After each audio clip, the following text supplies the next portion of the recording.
მოგესალმებით ყველას. მე დაკავშირი ობიექტივი და გადაცემა პროფესიონალები და საზოგადოება აგრძელებს თქვენთვის მაუწყებლობას. ჩვენი დღევანდელი გამოშვება ეძღვნება ოპერასა და კარატეს, სპორტის ერთ-ერთ ძალიან მნიშვნელოვან და ულამაზეს სახეობას კარატეს და ჩვენი დღევანდელი გამოშვების სტუმრები არიან ოპერის მომღერალი და კარატეს მესამე დანი ტენორი ბექა გოგინაშვილი და ბესიკ ხუციშვილი, რომელიც გახლავთ საქართველოს კარატეს აკადემიის პრეზიდენტი, კრავ მაგას საერთაშორისო ინსტრუქტორი და კარატეს მეშვიდე დანი. მოგესალმებით ბატონებო, ძალიან დიდი მადლობა მინდა გადაგიხადოთ იმისთვის, რომ დღეს ჩვენთან ხართ.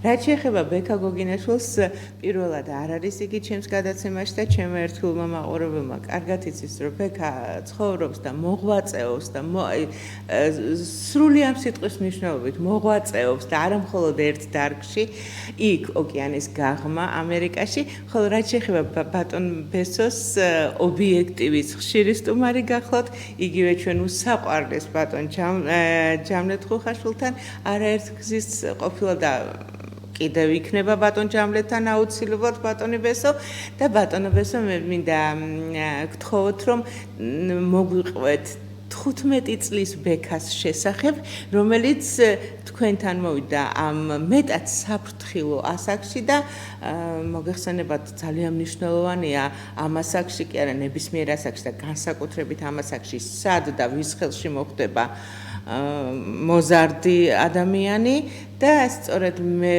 ვფიქრობ რომ აი თქვენთან ურთიერთობა პირველ რიგში ოჯახიდან მოდის ეს ყველაფერი, მაგრამ თქვენთან ურთიერთობამ იგი მიაჩვია იმ შრომას, რა შრომითაც მე ვიტყოდი ახლა არის ბექა დაკავებული და გისმენთ. 15 წლის ბექა გოგინაშვილი ბატონ ბესოსთან. მოგესალმებით თქვენს მაყურებლებს, თქვენს ტელევიზიას, მე ასევე ხაზი მინდა გავუსვა სანამ დავიწყებ ძირითად იმას საუბარს, რომ მადლიერება გამოხატო თქვენი არხის მიმართ, იმიტომ რომ ხშირად მიწვევენ ამ არხზე და ხშირად ვაშუქებთ იმ თემებს, კარატეს და კრავ-მაგას საკითხებს, რომელიც ძალიან მნიშვნელოვანია ჩემი აზრით ქართველი საზოგადოებისთვის და მადლიერი ვარ, რომ აი დღესაც მომიწია მოსულა თქვენს ტელევიზიაში და მადლობა. ახლა ბექა გოგინაშვილზე, ბექას ვიცნობ ძალიან დიდი ხანია, ესე იგი, ჯერ კიდევ 90-იან წლებში 53 სკოლაში, მაშინ ქალბატონი მარგულაშვილი იყო იქ დირექტორი, 53 სკოლაში მქონდა ძალიან დიდი სკოლა ჩვენ კარატეს, შემიძლია თქვა რომ ყველაზე დიდი სკოლა იყო საქართველოში, სადაც 60-70 ბავშვი მოზარდი ბიჭუნები, გოგონები ვარჯიშობდნენ და ძალიან სერიოზული შედეგებიც ჰქონდა და აი ამ დროს ბექა იყო სულ 14-15 წლის მოზარდი, რომელიც მომიყვანეს და წინასწარ გამარცხეს ესეთი ბავშვი მოვალ და მიაქცია ყურადღება. ყურადღებას ყველასეაც ვაქცევდი, მაგრამ ბექამ ყურადღება იმით მიიქცა პირებში, რომ კარგად აღზრდილი ძალიან და ახლა ჩვენ პედაგოგები როცა მუშაობთ მოზარდის აღზრდაზე არ არის მთლად ისე რომ აი თუ რაღაცა კარგი შედეგებია ეს ჩვენი დამსახურება. თუ მასალა არ ვარგა, იქ ვერაფერს ვერ გააკეთებს პედაგოგი და კარგი მასალა იყო, ანუ ოჯახში ქონდა მას კარგი აღზრდა მიღებული, კარგი მშობლების გაზრდილი იყო და ასეთ ბავშვთან მუშაობა ყოველთვის ადვილია. იყო ძალიან შრომის მოყვარე. დაიწყო ვარჯიში, მაშინ რა ვიცი, მე ვერ ვიხსენებ საოპერო მიდრეკილებები თუ ქონდა, ახლა ბავშვი ხო, მაშინ მე არ მახსენებ. 15 წლის ასაკში მე მგონი არ ქონდა. ცალკე ეცადებოდი, მაგრამ არ ვაფიშირებ. არ ხო, აი ნამდვილად არ ვიცოდით რა ეს ამბავი. თუ შეიძლება გავუშვათ ის ვიდეო, სადაც ჩანს ბექას ვარჯიში კარატეში. ჩვენ ვისაუბრებთ. და ხო, და დაიწყო ვარჯიში, ძალიან სერიოზული მოტივირებული იყო, სერიოზულად უდგებოდა ვარჯიშებს, იყო ძალიან დისციპლინირებული ახალგაზრდა. აუცილებელია, არა მხოლოდ კარატეში, ყველაფერში, მაგრამ განსაკუთრებით კარატეში ძალიან მობილიზებული, შრომის მოყვარე, შრომელი და ფიზიკურადაც ისეთი კარგად ძლიერი ბიჭი იყო. ну, გავიდა პერიოდი ამ ვარჯიშების, მე დაიწყო შეჯიბრებზე გამოსვლა კამერა. დისციპლინა მაინტერესებს კიდე. არა, ძალიან დისციპლინირებული ახლა ამაზე. აუცილებელია. აზრი არ არსებობს, კი, ეს აუცილებელია და ჩემ პირადად ჩემთან მაგალითად ახლა მე იაპონელი მასწავლებელი მყავდა, სენსეი მყავდა, მსოფლიო ლეგენდა ჰიტოში კასუია და ჩემი მოგონილი არა მისგან რა ის რასაც როგორც გვასწავლიდა და გზრდიდა ჩვენ მე ზუსტად იგივე რეჟიმში მქონდა ვარჯიშებ ჩემ დარბაზში და თუ დისციპლინო იყო ბავშვი და ვერ ვახწევდით იმას რომ მოგვერჯულებინა ესე ვთქვათ ის ბავშვი ჩვენთან ვეღარ ჩერდებოდა იმიტომ რომ ვერ ეწყობა კარატეს ვარჯიშები და ისე ვერ ეწყობა არაჩვეულებრივ თემას შეეხება დიდი მადლობა 2 წუთით მინდა ბექას ვკითხო ბატონმა ბესომ ბრძანა ვერ ჩერდებოდაო გიხაროდა კარატეზე მისვლა თუ ცოტა რაღაც ბარიერი ქონდა არავითარი ბარიერი არ მქონდა პირველ რიგში მინდა თქვენი ეთერის საშუალებითაც მადლობა გადავუხადო და აღნიშნო ის რომ ნუ ჩამოვედი 15 წლის ასაკში უკვე მარტო ვიყავ და პედაგოგი იყო და კახეთიდან მიწევდა სუპორტს დახმარებას და ჩამოვედი და ის ყველა წელი რაც მე ვიარე და ის წლები რაც ვივარჯიშე იყო ყოველგვარი ანაზღაურების გარეშე ამ სკოლაში. მაშინ არ გქონდა, ანუ რომ ეთქვა თუნდაც პედაგოგს რომ აი რაღაც ნახევარი მაინც გადაიხადე დარბაზის ის ხო დარბაზშია 53 წელი. ყველანაირად გვერდით დაგიდგა დიდი მადლობა მინდა გადავუხადო. და აი ის დისციპლინა და ის უნარჩვევები შემდეგ უკვე გამომადგა, იმიტომ რომ ვსწავლობ საკუთარი ემოციების მართვას, რაც ასევე სცენაზეც შეგვიძლია რომ გადავიტანოთ. ვსწავლობ ძალიან უფროსის პატივისცემას და სიღრმისეულად ითვისებ, ეს უკვე არ არის ხელოვნური, ეს ბუნებრივად ხდება ყველაფერი. და თუნდაც ის სიმკაცრეც ის ბავშვობაში გამოჩენილი სიმკაცრე უკვე უფროსი ასაკის როდესაც გავხდი მივხვდი რომ აი ძალიან დიდი სკოლა გავიარე ეს სკოლა იყო ჩამოყალიბებული რომელიც უკვე ცხოვრების სტილად გამყვა და დღემდე მომდევს ბატონებესო ეს ცხოვრების სიმკაცრე რაიმე თეორიული გაკვეთილები გაქვთ თქვენ აი ბავშვებთან თეორიაზე თეორიულად საუბრობთ ტექსტუალურად თუ პირდაპირ პრაქტიკაზე გადაყავთ როდესაც მოდის ბავშვი ეს რაშია საქმე აი ხლა იგივე ბექას ვარჯიშის პერიოდს რო ვიხსენე 90-იანი წლებია და ხშირად დარბაზში შუქი რო არ იყო ამაზე დენი არ იყო ამაზე არა საუბარი შუშები იყო ჩამთრეული და თოვლი რომ მოდიოდა და ეს ბავშვი ფეხში შველი ამ გაყინულ დარბაზში თოვლი შემოდიოდა ხო და როგორ არის ის თქმა უნდა იცით რომ მხოლოდ საუბარი ჩვენთან უფრო საქმით მე მაგალითად პირადად ჩემი მაგალითით ვზრდიდი ამათ მე ესენი ფეხშველი რო იდგე მეც ფეხშველი ვიდექი ყინვაში და იმ თოვლში და ხო ასევე ჩემი მაგალითად მე არ ვითხოვდი იმას რასაც მე არ ვაკეთებდი ხო და საუბრებიც არის რა თქმა უნდა მაგრამ მაინც იმის მომხრე ვარ რომ შენი მაგალითით უნდა გაზარდო იმიტომ რომ შეიძლება 2 საათი ლექცია უკითხო ბავშვს და ვერ გააგებინო მაგრამ შენ პირადად რო ამას ისე მოიქცევი ხო იგივე დისციპლინას მეც ვიცავ მეც არ ცელკობა რაღაც ან სიტყვაზე ანეკდოტე არ მომიყოლე მე დარბაზში და არ მიხარხა რაღაც უაზრობებზე არ ვაკეთებ მაშინ როცა და ბილწი სიტყვით არ მომიხსენები არასოდეს არც ჩემოსავლე მიუხედავად იმისა რომ ჩემოსავლები წასულან მერე და ამ სხვა სახეობაში და იქიდან მოbrunებულა იმიტომ რომ იქ მოსულა ეგეთი რამე და ეს ჩემთან ჩემ სკოლაში ეგეთი რამე არ ხდება და შენ უნდა იყო თვითონ მაგალითი პირადად და მშვენიერი მაგალითი აიღო ბექამ და ის რომ მშვენიერი მაგალითი აიღო ის ფაქტიც მეტყოლებს რომ კრავ-მაგას სკოლა ჩამოაყალიბე ამერიკაში ხო? ნიუ-იორკში. მოდი ხა ორი სიტყვით გითხარი ამის შესახებ. 2015 წელს, როდესაც გადავედი უკვე ნიუ-იორკში, გავხსენი კრავ-მაგას, სადაც დატრენინგებული რა თქმა უნდა, ბატონ ბეშოსთან გახვდით და ჩვენი საერთო კრავ-მაგას ოსტატი, რომელიც სემინარებს ატარებდა საქართველოში, გაბი მიხაელ აღმოვაჩინე რომ ნიუ-იორკში მის ერთ-ერთ მოსწავლეს აქვს გახსნილი ნიუ-იორკ Self Defense Academy, ნიუ-იორკის თავდაცვის აკადემია. ნუ რადგან ეს ჩვენ ერთი სკოლა აღმოვჩნდით, იქიდან გამომდინარე რომ ერთი და იგივე საქმეს ვემსახურებთ, ერთი და იგივე სტილს, მან მომცა მე ლიცენზია და მის დაქვემდებარების ქვეშ 2015 წელს გავხსენი კრავ-მაგას შემსწავლელი კურსები, გაკვეთილები, კვირაში 3 დღე, სადაც საკმაოდ წარმატებულად იმ პერიოდში გავარდვი თავი. შემდეგ მოგეხსენებათ პანდემიაც დაიწყო, და დარწმუნებული ვარ, არა მხოლოდ კარატეს დაგაუფლა ბატონმა ბესომ, არამედ ისევ და ისევ, რა თქმა უნდა, ოჯახიდან მოყვება, მაგრამ ის რომ შეიძლება მოვიდეს შენთან ბავშვი და საერთოდ არ გადაახტევინო ფული, ხო? დიახ, რა თქმა უნდა, იმიტომ რომ ცოცხალი მაგალითი მე მყავდა აქ ჩვენი სკოლა და კიდე მინდა აღნიშნო, რომ აი ეს დისციპლინაც და ეს ყველაფერი, ცხოვრების სტილი იქიდან გამომდინარე არის, რომ ეს იყო სკოლა. ანუ ერთია რომ როდესაც ინდივიდუალურად იღებ გაკვეთილს, მაგრამ მეორე არის როდესაც გუნდურად აკეთებ და ეს გუნდურად გაკეთებული რაღაც ყველა უკვე ერთი და იგივე გუნდური მუშაობის პრინციპს ეჩვევა ადამიანი, ხო? ერთ კალაპოტში და ერთი და იგივე აზროვნებით მიდის იქ მიზან მიმართულად. და აი კიდე მაინტერესებს მესამე დანი, მეშვიდე დანი. თქვენ მეშვიდე დანის მფლობელი ხო? ასე ხო შეიძლება ვიმართოთ და შავი ქამრის მეშვიდე. შავი ქამრის მეშვიდე დანის მფლობელი, ხოლო ბექა მესამე. აი როდის მიიღეთ და ძალიან ცოტად რო გრჩება ბატონ ბესოს უნდა დავიშვიდობ ცოტა ხანს. მესამე დანი მე ბატონმა კახა ბასილიამ, საქართველოს კარატეს ფედერაციის პრეზიდენტმა გადმომცა. რამდენიმე წლის წინ და რა თქმა უნდა მოხარული ვარ, ბედნიერი ვარ ამით და უფრო მეტი პასუხისმგებლობა შემძინა.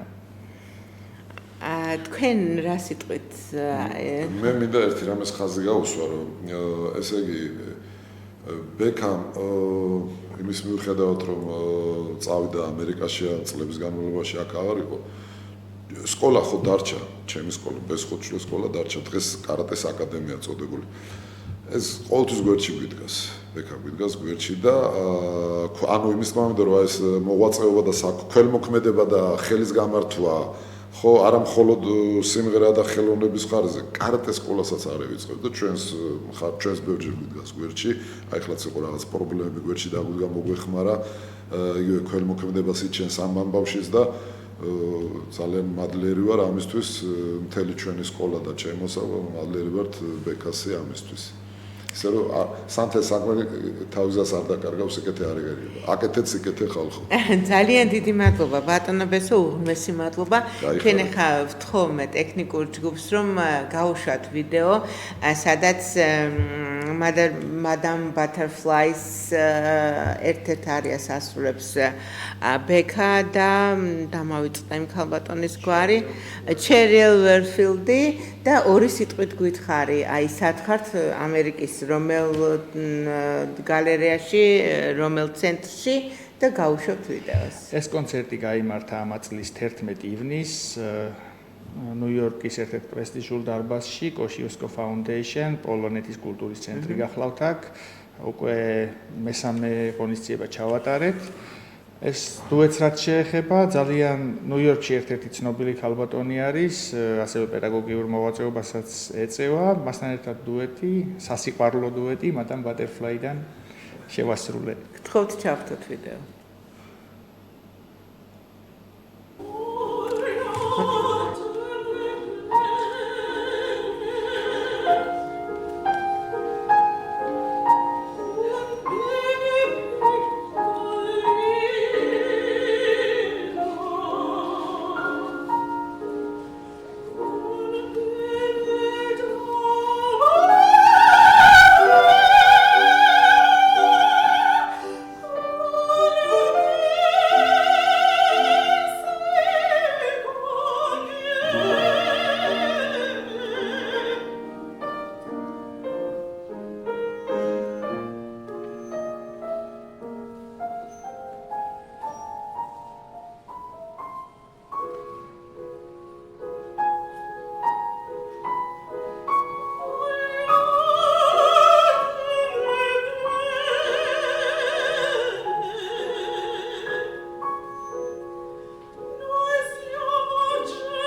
უთმესი მადლობა.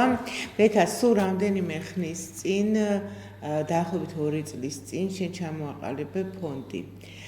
აი ამ წეღან ბატონმა ბესომ ბრძანა რომ იყავი ძალიან მშრომელი და ძალიან ხარ ძალიან გულისხმიერი.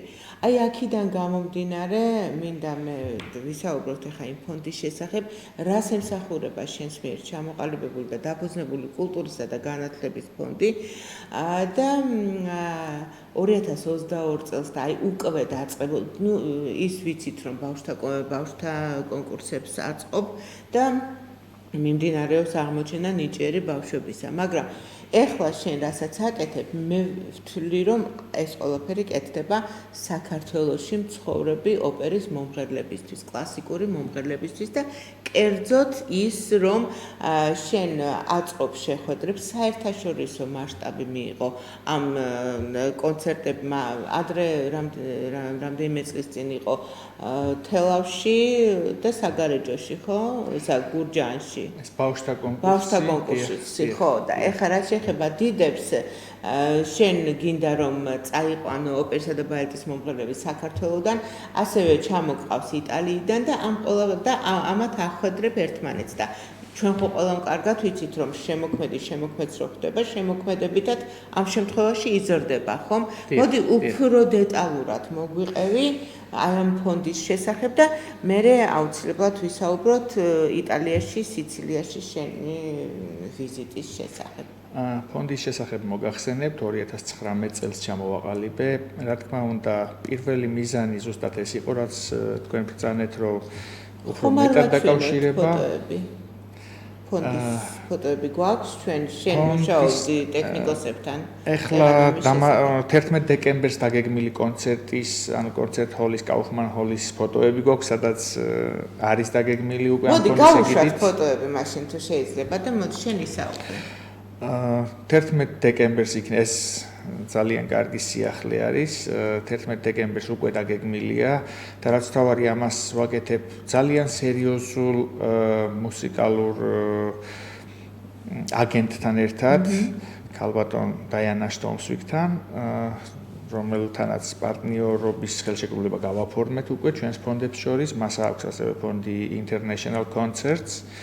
და ეს იქნება კაუფმან ჰოლი, რომელიც ერთ-ერთი სერიოზული დარბაზია ნიუ-იორკში ასე ითვლება 450 კაცის შემადგენლობით შეიძლება რომ დაესწროს მაყურებელი, სადაც ჩამოყვავს ჩემი მაესტრო ალესანდრო ბენინი, რომელიც აკომპანიატორი იქნება და იქნება ცნობილი ქართველი ტენორი გიორგი ონიანი და ასევე აი რამდენიმე დღის წინ გახდა ცნობილი რომ შემოგვიერთდება ქალბატონი იანო ალიბეგაშვილი, რამაც ძალიან გამახარა. რა თქმა უნდა, ადგილობრივი ძალებითაც ვიქნებით ჩართული, იქაური ძალებით, რაღაც იქიდან გამომდინარე, რომ უკვე მინდა მეტი მასშტაბურობა შევძინო, ნიუ-იორკში ასევე კვინტეტი ჩამოვაყალიბე, სადაც ჩემი მომღერალი კოლეგა, მუსიკოსი კოლეგა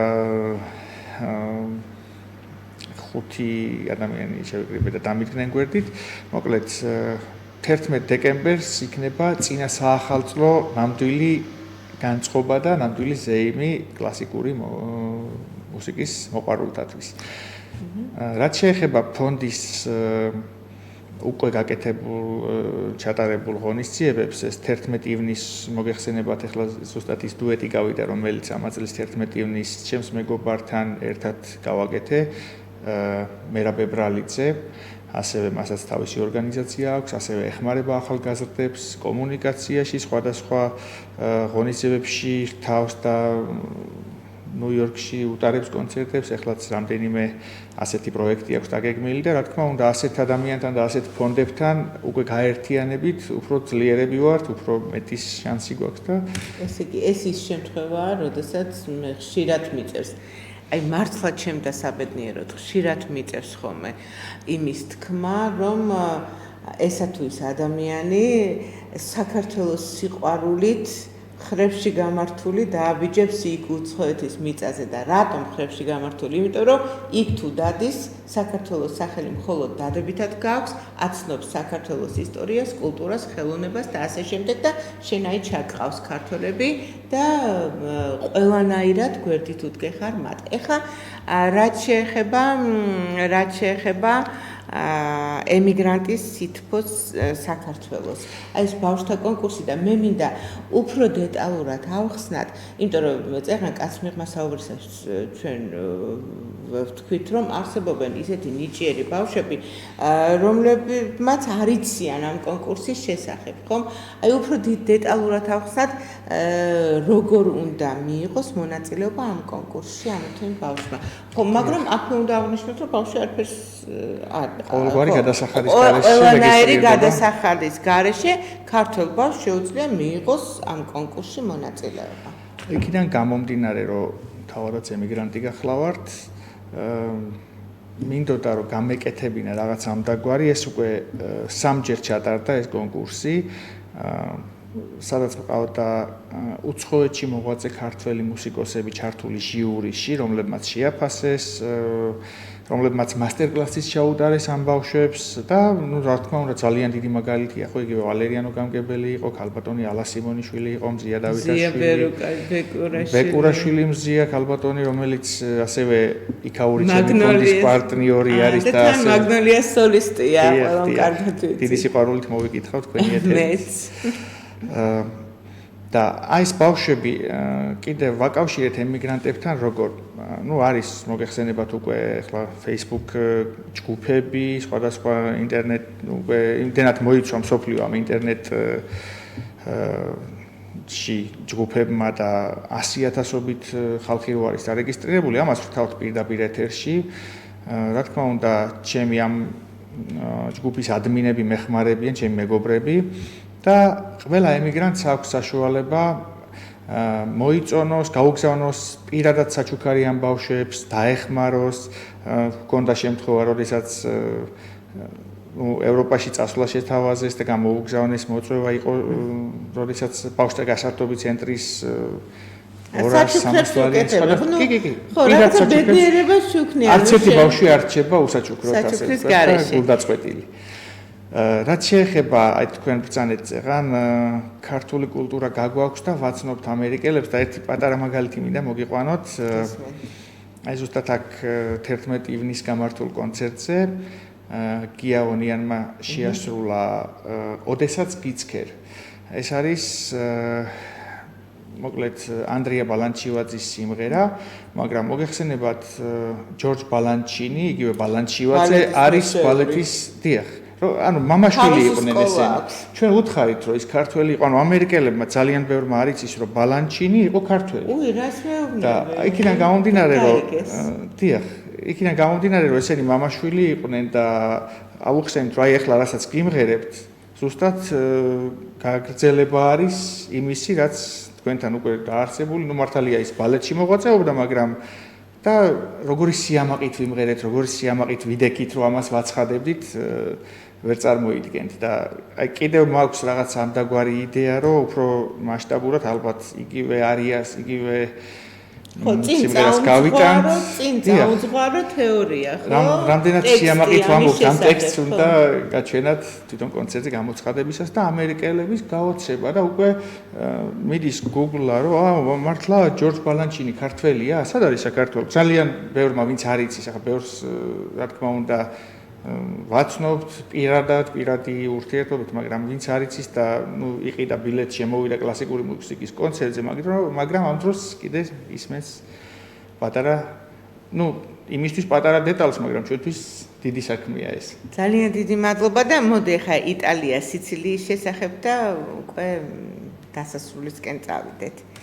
სალვატორე ფიზიკელა, პედაგოგი, შენი მსოფლიო ტენორი. დიახ, ძალიან მოხარული ვარ, რომ მასთან მომიწია სტუდენტის როლში ყოფნა. ეს არის მსოფლიო ტენორი, რომელიც ახლა პედაგოგიურ მოღვაწეობას ეწევა და სპეციალურად ერთი თვით ჩავედი იმ პაუზის მერე, რაც კორონას შემდეგ მქონდა და აღარ მიმღერია და მინდოდა ძალების აღდგენა, როგორც სპორტსმენს სჭირდება ტრენინგი ასევე მომღერალს. ესე იგი, მიუხედავად იმისა, რომ ამ ხელა საქმეს აკეთებ, ფაქტიურად სხვებზე ზრუნავ. არასოდეს არ ივიწყებ მეცადინეობას და ეს მუდმივად საკუთარი თავის განვითარებაში ხარ. დიახ, აუცილებლად უნდა იპოვო. მით უმეტეს ისეთ პედაგოგთან მომიწია, ხმამაღლა ვიტყვი ამას, რომ გამიმართლა, რომ ამასთან მოუხდი, არ არის ადვილი აქ დროების დამთხევა, ის რომ უამრავი მოსწავლე ყავდა. მაგრამ მადლობა ღმერთს, ერთი თვის განმავლობაში თითქმის ყოველდღე ვმღეროდი, თითქმის ყოველდღე რეპეტიციობდი და მოვედი ისეთ ფორმაში, აწი უკვე ახლა 2 პარტია დავამუშავე მთლიანად და შემიძლია ხრებგაშლილმა გავიტანო ნებისმიერგან და მოვასმენინო უკვე ოპერის დირექტორებს. და რა თქმა უნდა წარმატებებს გისურვებთ ყველა სფეროში. ბექა გოგინაშვილი გახდათ ჩემი სტუმარი, ბესო ხუციშვილი, რომელსაც ცოტა ხნის წინ დავემშვიდობეთ მომავალ შეხვედრამდე. რა თქმა უნდა, ბექა წარმატებებს გისურვებს საქართველოში და ამერიკაში და ყველა იმ ბავშვს უსურვებს წარმატებას, ვინც კონკურსში მიიღებს მონაწილეობას და უფროსი თაობის წარმომადგენელს. მე დიდ მადლობას გადაგიხდით იმისთვის, ვინც გვიყურეთ და გვისმენეთ და მომავალ კვირამდე გემშვიდობებით. დროებით.